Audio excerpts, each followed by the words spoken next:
जय हिंद साथियों, economics class में एक बार फिर से आपका स्वागत है। मेरा नाम है चैन सिंह और आज हम समझेंगे दोस्तों अल्पकाल में मूल्य का निर्धारण। इससे पहले हमने जो क्लास ली है उसमें हमने ये समझ लिया है कि अति अल्पकाल में मूल्य का निर्धारण किस प्रकार से होता है, या हम ये कह सकते हैं कि साम्य कीमत का निर्धारण या फिर संतुलन कीमत का निर्धारण अति अल्पकाल में किस प्रकार से होता है, तो वो हमने समझ लिया है। उसमें हमने मुख्य रूप से दो बातों को ध्यान में रखा है। कौन कौन सी? पूर्ति जो होती है अल्पकाल में स्थिर होती है, ये बात ध्यान रखना है। और दूसरा, मांग जो होती है वह परिवर्तित होती है या फिर परिवर्तनशील रहती है। अब ये जो परिवर्तनशील रहती है, इसी कारण से क्या होता है, मूल्य का निर्धारण जो होता है वो मांग के प्रभाव से अधिक होता है। मांग यदि बढ़ती है, मांग ऊपर की तरफ जाती है, तो जो संतुलन कीमत है वो भी बढ़ जाती है, और यदि मांग नीचे की तरफ आती है तो संतुलन कीमत भी कम हो जाती है। ये अति अल्पकाल की स्थिति है। अब हम बात करते हैं अल्पकाल में। अल्पकाल में जरा गौर कीजिए, हमने कौन कौन सी बातों पर चर्चा की थी। जब अति अल्पकाल की हम चर्चा कर रहे थे तब हमने बात की थी किस किस की? साधनों में परिवर्तन की, इसके बाद पूर्ति में परिवर्तन की, इसके बाद उत्पादन की। ये सारी चीज़ें हमने उसमें चर्चा की हैं उस क्लास में। यदि आपने नहीं देखी है तो देख जरूर लें। अब इनमें क्या होता है, देखिए, अति अल्पकाल में तो कुछ भी नहीं कर सकते, ना ही उत्पादन बढ़ा सकते हैं, ना ही उत्पादन के साधनों में परिवर्तन कर सकते हैं। हम मशीनरी में किसी प्रकार का परिवर्तन नहीं कर सकते। और अल्पकाल की स्थिति होती है अति अल्पकाल से थोड़ी सी बड़ी। जैसे अति अल्पकाल मतलब कि एक दिन हो गया, और अल्पकाल का मतलब रहता है मान के चलिए एक सप्ताह हुआ या फिर एक माह हुआ। ये क्या है? ये अल्पकाल का समय है, लेकिन अति अल्पकाल से बड़ा है। अब जो ये समय रहता है इसमें थोड़ा टाइम हमें ज़्यादा मिलता है। इसमें हम उत्पादन भी बढ़ा सकते हैं और उत्पादन के कुछ साधनों में परिवर्तन कर सकते हैं। यदि एक उत्पादक की दृष्टि से देखें तो हम उत्पादन के साधनों, जो साधन रहते हैं उसमें जो साधन अधिक परिवर्तनशील रहते हैं उनमें हम परिवर्तन कर सकते हैं।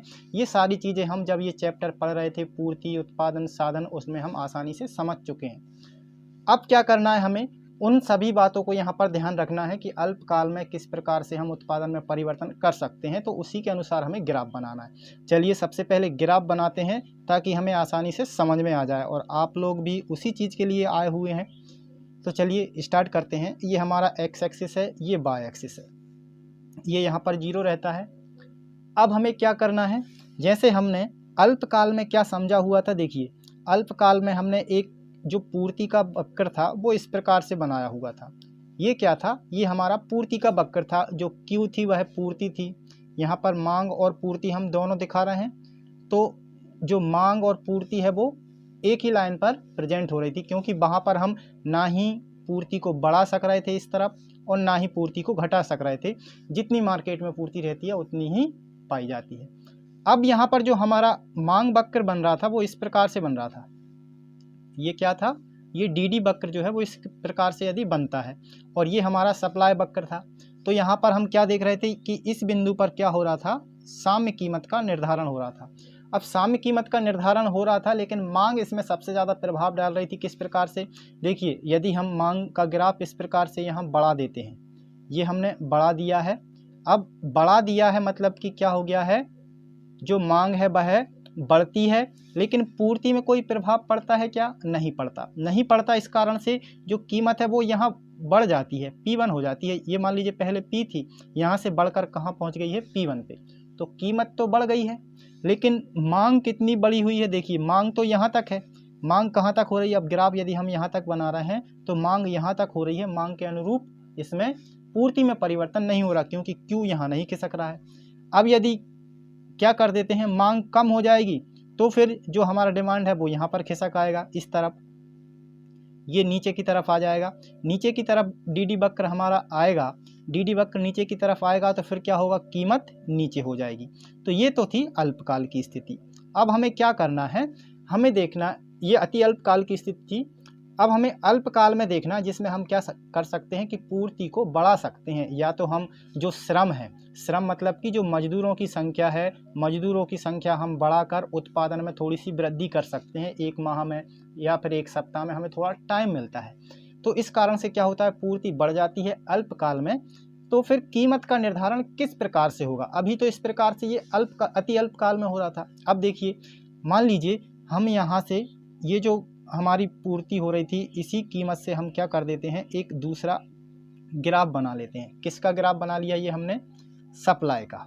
अब सप्लाई यहाँ हो रही है, कहाँ पर हो रही है? यहाँ पर हो रही है। अब देखिए, यदि आप गौर करेंगे, क्या गौर करेंगे कि जब मांग यहाँ पर हो रही थी, मांग कहाँ तक हो रही थी? यहाँ तक हो रही थी। तो हम कितना पूर्ति हो रही थी? यहाँ पर। अब हमने थोड़ी सी पूर्ति यहाँ पर बढ़ा देते हैं। यदि हम मान लीजिए पूर्ति हमारी बढ़ जाती है, क्योंकि अल्पकाल में थोड़ा सा समय मिलता है, कम समय मिलता है, हम कम उत्पादन में वृद्धि कर सकते हैं। तो मान लीजिए यहाँ तक हमने पूर्ति कर दी है, तो कीमत कहाँ पर आ जाएगी? यहाँ पर आ जाएगी। ये मांग वक्र क्या दिखा रहा है हमें? बढ़ी हुई मांग दिखा रहा है कि मांग यहाँ तक हो रही है। अब मांग यहाँ तक हो रही है, यहाँ तक हम पूर्ति नहीं कर पा रहे हैं, हम पूर्ति यहाँ तक कर पा रहे हैं, इसलिए कीमत का निर्धारण कहाँ पर हो जाएगा? यहाँ पर हो जाएगा। तो ये किसका प्रभाव पड़ रहा है? समय का प्रभाव पड़ रहा है। यहाँ पर समय का क्या पड़ा हुआ है? प्रभाव पड़ा हुआ है कि मांग जो थी वो यहाँ तक थी, लेकिन पूर्ति अति अल्पकाल में तो पूर्ति यहाँ तक हो रही थी, तो कीमत बढ़ी हुई थी अधिक, और मांग कम हो जाती है तो फिर कीमत कम हो जाती है, लेकिन पूर्ति में कोई प्रभाव नहीं पड़ता। पूर्ति तो इंस्टेंट चल रही है, स्थिर चल रही है, लेकिन मांग यहाँ तक हो रही है। और यदि हमें थोड़ा सा समय मिलता है, एक सप्ताह का, एक महीने का, तो हम पूर्ति यहाँ तक कर देते हैं। पहले यहाँ कर रहे थे हम पूर्ति, अब यहाँ तक कर देते हैं, तो कीमत थोड़ी सी कम हो जाएगी। कीमत कम हो जाएगी और पूर्ति थोड़ी सी बढ़ जाएगी। लेकिन यहाँ पर मांग अभी भी ज़्यादा है, मांग अभी भी यहाँ पर ज़्यादा है। अब यदि मांग और बढ़ जाती है तो फिर कीमत और बढ़ जाएगी। तो किसका परिवर्तन ज़्यादा होगा, किसका प्रभाव ज़्यादा होगा? यहाँ पर भी मांग का प्रभाव अधिक है। किसका प्रभाव अधिक है? मांग शक्ति का प्रभाव अधिक है। तो हम ये कह सकते हैं कि अल्पकाल में मूल्य का निर्धारण मांग के द्वारा होता है। जिस प्रकार से अति अल्पकाल में मांग के द्वारा होता है, ठीक उसी प्रकार से अल्पकाल में भी मांग शक्ति के द्वारा साम्य कीमत का निर्धारण होता है या साम्य मूल्य का निर्धारण होता है। इतना समझ में आ गया? अब चलिए हम क्या समझ लेते हैं, अब हम बात करते हैं दीर्घकाल की। दीर्घकाल की स्थिति में क्या देखें हम? दीर्घकाल की स्थिति में भी एक ग्राफ बना लेते हैं इस प्रकार से।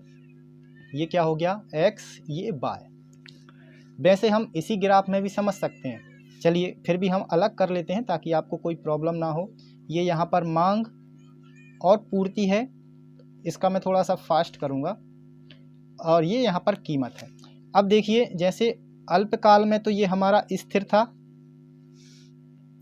ये क्या है? स्थिर पूर्ति है। अब यदि मांग यहाँ पर हो रही है, ये अभी कौन सी स्थिति चल रही है? अति अल्पकाल की, तो यहाँ पर कीमत का निर्धारण है। अब एक और हम बना लेते हैं। अब ये क्या है? मांग में वृद्धि हो रही है और मांग यहाँ तक है। मांग कहाँ तक है? यहाँ तक। मतलब कि यदि अल्पकाल में हम देखते हैं ये D1 मांग बढ़ जाती है, तो फिर जो चीज़ हमने यहाँ समझ ली है वो ही है।